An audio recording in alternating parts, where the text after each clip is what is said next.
Hi, over the next 10 minutes or less, we will be talking about techniques to provide good endoscopy teaching.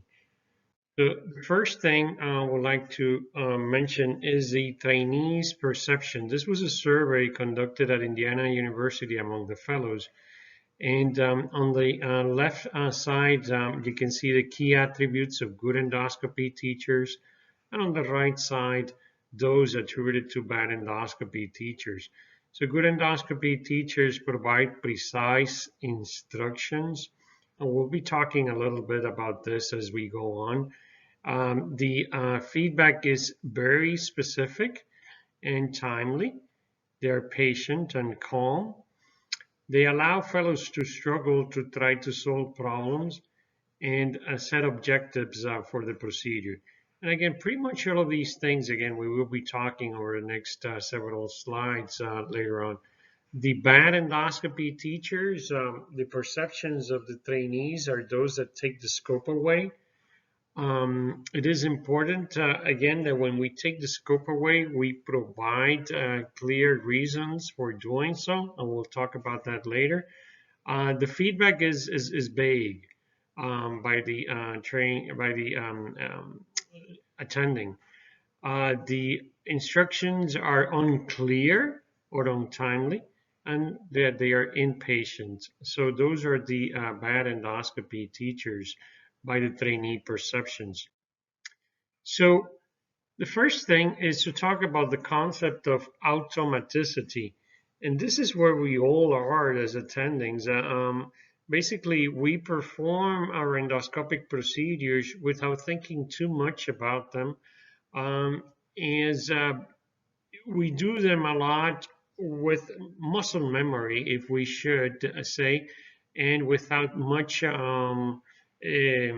concentration in doing many of the tasks that we perform. So these have some consequences. The behavior when we perform procedures is no longer under conscious control, and because of such, it becomes much more difficult for us to deconstruct and explain the components of what we're doing, a specific skill, to the trainee so they can integrate the skills. And this automaticity may also lead to a tendency to take the scope out of a fellow's hands. So automaticity is a barrier to effective endoscopy training. And we should step back to conscious competence. And this is what the slides tries to address. Hopefully our fellows, and much less ourselves, are under the unconscious incompetence area. So basically, when we're learning endoscopy, we go from unconscious incompetence to conscious incompetence to conscious competence and then to unconscious competence. As attendings, we are all here in this unconscious competence. We know what we're doing, but we're so automated in doing them that we really don't know or can't really think too much about what we're doing, why we're doing what we're doing. So in order to teach, we need to go back and to conscious competence. In other words, for us to recognize why are we doing what we're doing, so that then we can verbalize this to the fellows and we can deconstruct a specific skill in a step-by-step fashion. By the same token, the fellows should be in a state of conscious incompetence. In other words, they need to recognize that they are still not incompetent and work their way to eventually to conscious competence. So when we address a training session, the trainee needs to know what the ground rules for that training session are going to be.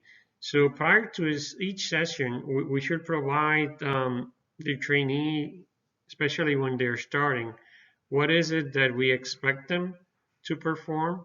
Do we expect them to intubate the esophagus, or maybe that's skill that's not yet for them? Are we going to give them the scope once the esophagus is intubated in order for them to continue advancing and completing the upper endoscopy, and so on and so forth? And we need to notify them when is it that we are going to take the scope over, under what circumstances, so that they understand why this is occurring, taking into account, of course, patient safety when we're doing so. Um, while we're doing a procedure with the fellow, we need to be very conscientious about providing too much instructions, or what is called cognitive overload. Remember that the fellow is learning, so too much feedback may distract the trainee. We should follow the 4 C's and provide limited, brief, and specific feedback by it being clear, concise, common, and in other words, using common words, and be consistent in what we're saying to the fellow. Sometimes the instructions become a lot, um, because when they are going to do a polypectomy, for example, we need to tell them where they need to position the snare, how they're going to flatten the area, where the tip of the snare should be, when they're going to suction and cut. So we should stop the procedure in those instances when there's a lot of things that we need to explain them, and tell them, this is what I want you to do in this step. I want you to position the scope at 5 p.m., for example. I want you to insert the snare and have the tip of the snare positioned above the polyp, flatten the area of the polyp, and gradually cut, etc. So stop the procedure when the instructions become too much for the fellow. Feedback. Um, of course, we're going to provide the fellows feedback during the procedure, but also after each case or session, we should use the approach of ask, tell, and ask. We should first ask how the trainee perceive their performance, what they think went well, what they think that needs some improvement. Then we tell them. We tell the trainee what went well and what could be improved from our perspective. Hopefully those things gel, but sometimes again the perception of the trainee about what went bad, or could be improved, and what went very well is not the same as ours. So after the first ask and tell, then we ask the trainee again what plan they would have to work on those things that need improvement. So